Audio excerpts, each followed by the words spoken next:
Hello friends, welcome or welcome back to Get Ready with America. My name is SJ, and today I'm going to talk about some mayoral races happening in major American cities, most of which I didn't realize were happening until I did research for this episode. I'm only talking about 3 cities today, but there are 40 major cities electing mayors next week, and over 300 cities of at least 30,000 residents electing mayors. Buffalo, New York, Cincinnati, Ohio, and Minneapolis, Minnesota have some pretty exciting races this year. Since there's a lot to talk about, I'll give a brief overview of the candidates and major focus of the race and go through how to vote. I've linked a reference doc in the description box with links to voting information and articles about candidates and the races. I don't have a cohesive makeup theme for this week, and I wrote this intro before I figured out what makeup I'm using, so it's a surprise for past me and present you. I always list what I use in the description box. Let's get into it. In Buffalo, New York, my God, that election is messy. India Walton won the Democratic primary this past June, beating 4-time incumbent Byron Brown.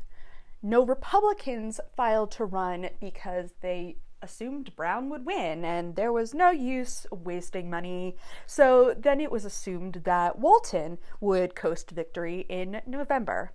However, Brown decided to run as a write-in candidate. Why wouldn't he just step aside?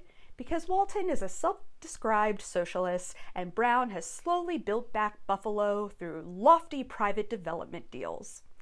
This is one of several progressive wing versus moderate/corporate wing duels happening in mayoral races this year, though this one has dipped pretty far into fear-mongering territory, like the state Democratic Party chairman likening electing a socialist to electing a Klan member. I bet they did that back in the day. I've linked 2 articles in the reference doc that lay out the story very well, so I can keep my commentary to a minimum. Let's just move on to how to vote. Early voting began on Saturday, the 23rd, and runs through Sunday, October 31st. There are 10 locations where people can vote early across the city, or you can vote at any of the locations across Erie County. They're all open at 12 p.m. to 9 p.m. Monday to Friday, and 12 p.m. to 6 p.m. Saturday and Sunday. It's past the deadline to apply for a mail-in ballot, but if you have one, you can return it to any county early voting site, your Election Day polling location, or your Board of Elections office, which is in Buffalo. If you do mail it back, it needs to be postmarked on or before November 2nd. If you're voting on Election Day, polls are open 6 a.m. to 9 p.m. I've linked the Erie County Board of Elections site in the reference doc and below, but I also linked a site called Vote Early NY that provides information for each county through an interactive map that's really easy to reference. In Cincinnati, Ohio, 3-term Mayor John Cranley has reached his term limit. City Council President and former Mayor David Mann is facing Hamilton County Clerk of Courts Aftab Purival in a battle of experience to lead a new council versus fresh eyes to weed out government corruption.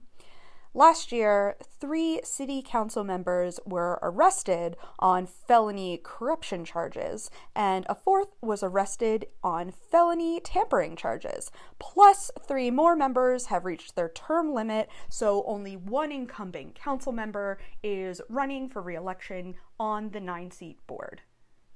This race has lots of pot shots. Purival's young and too ambitious, and Mann's old and entrenched deal.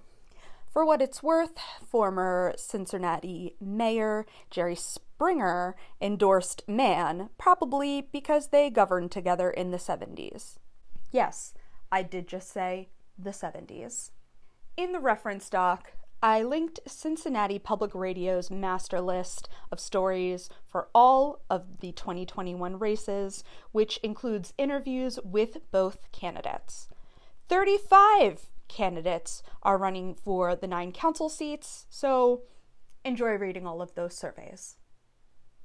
Early voting is underway and available through November 1st at 2 p.m., taking place at the Hamilton County Board of Elections office in Cincinnati.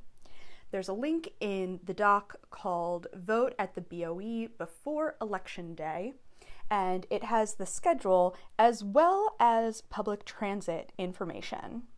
Please note that this is the only location in the county to vote early, so you'll also be contending with everyone from Hamilton County wanting to vote early, so plan accordingly.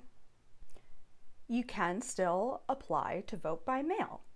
The deadline to submit a paper application is Saturday the 30th. If you mail back your ballot, it must be postmarked by November 1st and received by November 12th. You can also deliver it to the Board of Elections, or a family member who lives in your household can deliver it for you. Polls are open on Tuesday, November 2nd from 6:30 a.m. to 7:30 p.m. You do need an ID to vote, and I listed the accepted forms of ID in the reference doc. I didn't notice any language about needing an ID for early vote, but I'd bring it just in case. And in Minneapolis, Minnesota, the focus is not just on a very important mayoral election in the wake of George Floyd's murder in the city last year, but 3 major amendments to the city charter are also on the ballot. Let's go over the mayoral race first. Incumbent Jacob Frey, a first-term mayor, faces 16 challengers for his seat. His most prominent challengers are AJ Awed, Catherine Nuth, and Sheila Nezhad. Police reform is, of course, one of the major issues, and I'll talk more about that in a second. There are lots of candidates and issues that I can't begin to get into, so I've linked an article from the Star Tribune in the reference doc so you can read up on all of the candidates for mayor and council, plus one from Minnesota Public Radio that has more from the frontrunners. The city uses ranked choice voting for their municipal offices, so you can choose up to 3 candidates. I've included a link with how they do it in the doc as well. Now, the amendments are probably more important because they could throw a wrench in the winning candidate's plans. Question 1 would change the structure of city government, so the mayor becomes the city CEO. Question 2 would remove the police department and replace it with a Department of Public Safety that includes a comprehensive public health component. And question 3 would authorize rent control. I'm just jealous of the third, but the first 2 are incredibly important in terms of changing the dynamic of city government. With the first question, the current structure has all government agencies managed by the city council, except for the police department, which is managed by the mayor. That's not really the correct terminology, but the simplest that I could really explain this section right now. The amendment would see the mayor take on the executive role over agencies, while the council would take the lead on city policy.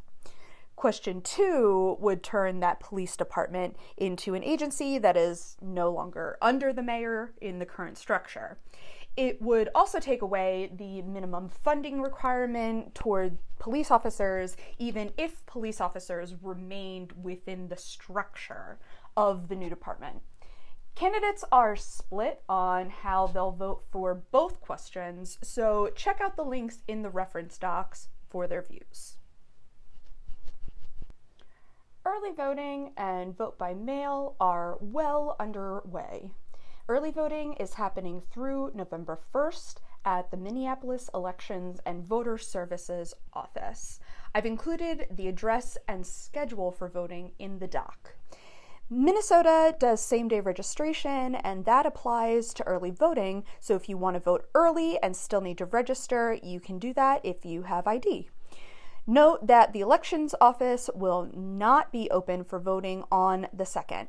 Everyone needs to go to their assigned polling location. For mail-in ballots, there isn't an official application deadline, but they suggested they be mailed in like last week. So unless you can't leave the house, you might be better off doing early vote. If you have a ballot, they ask you get it in the mail by tomorrow. Again, not giving a deadline. You can also drop your ballot off at the elections office as well up until 3 p.m. on election day. You cannot drop your ballot off at your polling location. Polls are open on November 2nd from 7 a.m. to 8 p.m.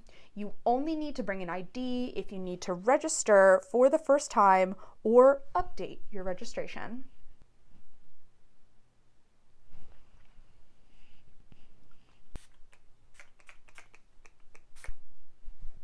And that's it. I mentioned these are just 3 of the 40 major cities electing mayors this year, and I've included a couple links in the doc to lists of cities with elections.